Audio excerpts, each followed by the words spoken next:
Singapore থেকে ফিরেই ঘটল অঘটন। প্রিয়জনকে হারালেন অভিনেত্রী, ছুটলেন আসানসোলে শ্রীময়ী চট্টরাজ।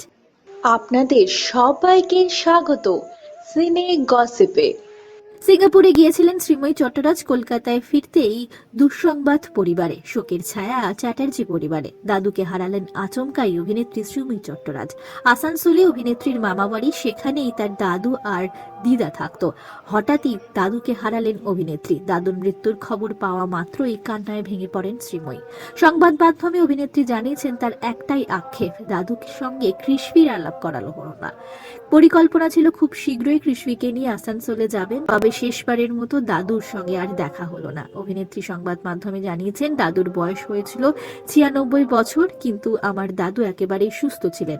আজ সকালে চাও খেয়েছিলেন, শরীরে অস্বস্তি হচ্ছিল বলেছিলেন, তাই আমার মামি ঘরেই খাবার কথা বলেছিল। তারপরেই দাদুর ঘরে গিয়ে দেখে সব শেষ। এখনো বিশ্বাস করতে পারছেন না অভিনেত্রী যে তার দাদু আর এই পৃথিবীতে নেই। সদ্য ধারাবাহিকের শুটিং এ যোগ দিয়েছেন অভিনেত্রী, তাই সময় পাচ্ছিলেন না মামা বাড়ি যাওয়ার। ভেবেছিলেন একটু ছুটি পেলেই মেয়ে কৃষ্ণিকে নিয়ে যাবেন আসানসোলে।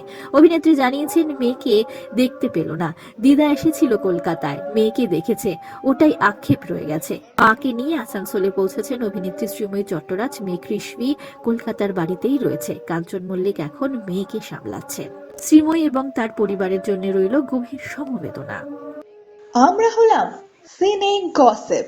জুড়ে থাকুন আমাদের সঙ্গে, সাবস্ক্রাইব করুন আমাদের এই ইউটিউব চ্যানেলটি।